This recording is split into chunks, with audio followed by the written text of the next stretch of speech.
वेदी विधान से वहां पर तो महिमा ही कुछ बदल चुकी थी। महाराज के मन में भावनाओं का मंथन चल रहा था, तब तक चमन ऋषि निकल करके बाहर आ गए।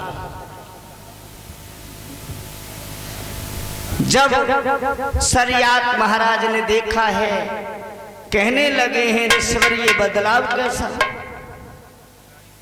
संतों के आश्रम पर वेदी विधान होना चाहिए, हवन कीर्तन होना चाहिए, आप संत होकर के रायसी में कैसे पड़ गए। कहा महाराज ये सब आपकी बेटी के त्याग का फल है।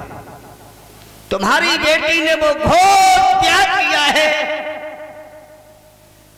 जिसका मेरी बात तो छोड़ दो, अगर देवता भी उसकी प्रशंसा करें तो वो कम होगी। तुम्हारी बेटी के त्याग के कारण ये सब महिमा उसी की है।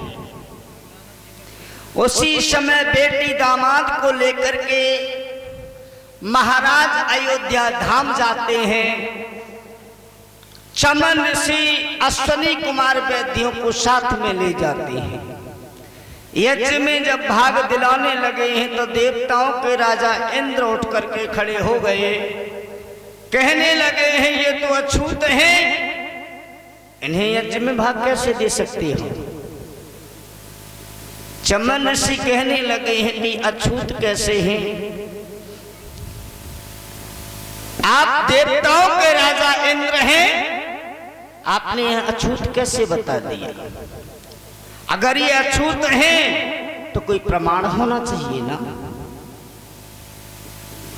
इंद्र कहने लगे हैं ये घर घर जाते हैं, रोगियों का इलाज करते हैं, तो ये अछूत हुए। चमन ऋषि कहने लगे हैं कि अछूत जानते भी हो किसे कहते हैं। अछूत सर्प को कहते हैं, जैसे हाथ लगाओगे तो डस लेगा। अछूत बिच्छू को कहते हैं, हाथ लगाओगे काट लेगा। अछूत वैश्या को कहते हैं, जिसे छूने से धर्म नष्ट हो जाता है।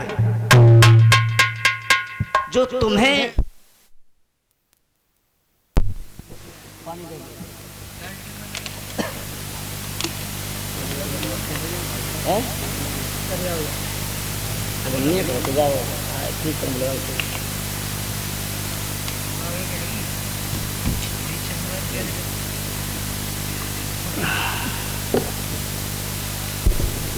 हेलो बोले आनंद कंद भगवान की।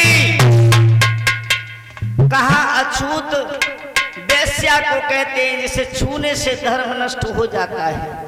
ये हमें रात के अंधेरे में भी पीड़ा से मुक्ति दिलाते हैं, ये अछूत कैसे हो सकते हैं। ये तुम्हें स्वस्थ बनाते हैं, उन्हें तुम अछूत बताते हो। बोले हैं जो तुमको स्वस्थ बनाता है तुम उसे अछूत बताते हो। जिससे तुम लाभ उठाते हो उसको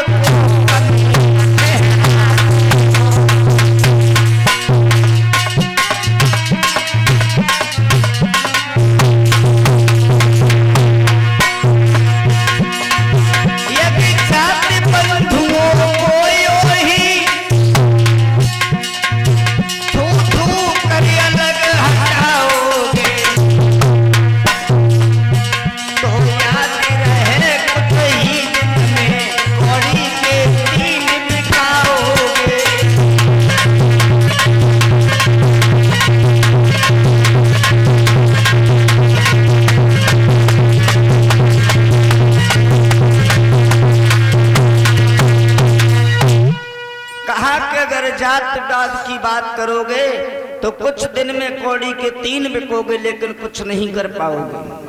देवताओं के राजा इंद्र जब नहीं माने हैं तो चमन ऋषि ने अपने बल का पौरुष दिखा करके अश्विनी कुमार वैद्यों को देवताओं के यज्ञ में भाग दिलवाया है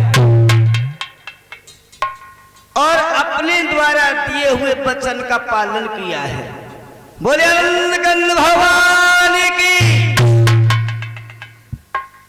एक 2 लाइन का छोटा सा हर कीर्तन बोलेंगे, उसके बाद में चंद्रवंश का बड़ा ही मार्मिक आख्यान आप लोगों के सामने है।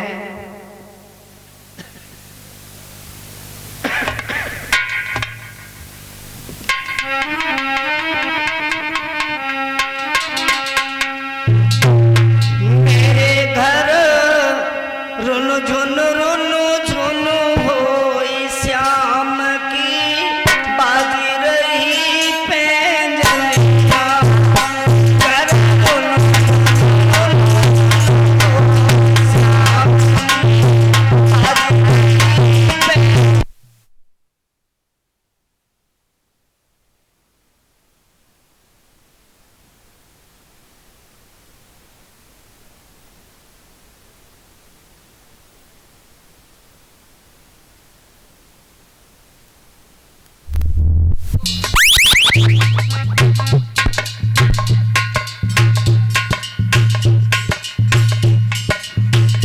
अभी कीर्तन माताएं बहनें कैसा बोल रही हैं। जब सुबह सुबह 4 बजे नवदुर्गा में 4 बजे गीत गाए जाते हैं, बिल्कुल मध्यम स्वर में, धीमे धीमे धीमे धीमे। थोड़ा तेज बोला, मेरे पास तक आवाज नहीं आ रही।